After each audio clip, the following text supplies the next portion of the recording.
दोस्तों खेसारी लाल की नई फिल्म राजा राम का टीजर रिलीज हुआ है, जिसको भोजपुरी की रामायण फिल्म कही जा रही है। और टीजर देख के काफ़ी ज़्यादा इस फिल्म का औकात भी पता चल रहा है कि किस लेवल की फिल्म है। भोजपुरी को इस मुकाम पे पहुंचाने में खेसारी लाल का जो योगदान है वो कोई भुला नहीं सकता है, चाहे कितना भी इसको इग्नोर कर दिया जाए।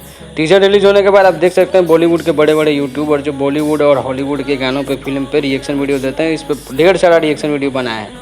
अभी तक व्यूज़ की बात करें तो 5,24,592 प्लस व्यूज़ है, इससे ज़्यादा ही हो सकती है। और 65,000 प्लस लाइक्स है इस वीडियो पे। और आकांक्षा पुरी ने इस जो गाना था चुम्मा चुम्मा करके खेसारी और आकांक्षा पुरी का उसका BTS अपने स्टोरी पर डाला, इंस्टा स्टोरी। अब दूसरी बात ये कर लेते हैं कि खेसारी लाल जितना मेहनत कर रहे हैं अपने बॉलीवुड के लेवल में भोजपुरी को पहुंचाने के लिए, ये आँख मूंद के अगर कोई बोल दे कि नहीं भाई ये ऐसा कुछ नहीं है, ये अपना चेहरा चमका रहा, तो ये गलत होगा। आपको थोड़ा सा ध्यान दे के देखना पड़ेगा कि खेसारी लाल कितना मेहनत कर रहा है। भोजपुरी के इनकी जितनी फिल्में आई हैं उसको देखिए और इसका लेवल देखिए, आपको पता चल रहा था कि किस लेवल की फिल्म है। चाहे ये फिल्म को देखिए राजा राम, इसको भी इस लेवल की फिल्म बनाने में खेसारी लाल का अहम योगदान है। अब देखते हैं खेसारी लाल के साथ जो सौतेला व्यवहार हो रहा है उस पर भी एक नज़र डाल लेते हैं।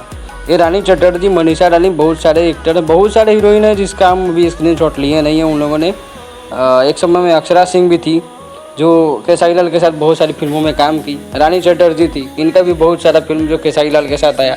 और काजल राघवानी को देख लीजिए, जो खेसारी लाल के बिना इनका कोई गुजरे नहीं चलता था। बहुत सारा फिल्म जब तक खेसारी लाल के साथ थी तब तक इनका नाम था, उसके बाद कहाँ चली गई, गायब हो गई, पता ही नहीं। इन किसी के भी स्टोरी पे खेसारी लाल का एक भी इस फिल्म का न टीजर है, न पोस्टर है, न कुछ भी है। और आदि पवन सिंह पावड़े स्टार का गाना रिलीज हुआ चुम्मा, जो हिंदी फिल्म विकी विदे का वाला वीडियो फिल्म का गाना था। और इस पर बहुत सारे भोजपुरी के जाने माने सिंगर, सेलिब्रिटी, एक्टर उन्होंने भर भर के रिप्लाई कमेंट किया, लेकिन वही खेसारी लाल को छाट दिया। इन सब व्यवहार के कारण खेसारी लाल कभी कभी लाइव आकर फ्रस्ट्रेट हो जाते हैं और बहुत सारी कारण इसके चलते वो अपने आप को छाटा हुआ महसूस करते हैं और बायकाट महसूस करते हैं। खेसारी लाल के फैंस कैसा मानना है, इसलिए खेसारी लाल कभी कभी अपने इंटरव्यू में बोले हुए पाए जाते हैं कि मुझको भोजपुरी इंडस्ट्री का सुशांत सिंह राजपूत बना दिया गया है और छाट के साइड कर दिया गया है।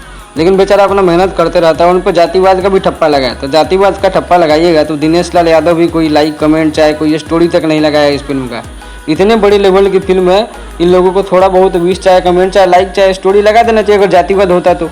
लेकिन जातिवाद का मुद्दा नहीं है, मुद्दा बस यहाँ पे इतना है कि अगर कोई आदमी अच्छी फिल्म बनाने की कोशिश करता है, भोजपुरी को ऊंचा उठाने की कोशिश करता है, तो उसको सपोर्ट करने की जरूरत है। चलो ये तो हो गया ज्ञान के बाद। अब दूसरी बातें करते हैं। खेसारी लाल का जो गाना है चुम्मा चुम्मा करके टाइटल सॉन्ग है उसका, इसी फिल्म का राजा नाम का ही गाना है। इसका BTS आकांक्षा पुरी अपने इंस्टा स्टोरी पर डाली थी। ये गाना को लेकर भी न्यूज आ रही है कि BTS तो आ गया है, लेकिन इसका मतलब फिल्म की गाने की शूटिंग हो रही है और ये गाना हो सकता है जल्द से जल्द इसका भी अनाउंसमेंट हो रहा है कि कब आने वाली है।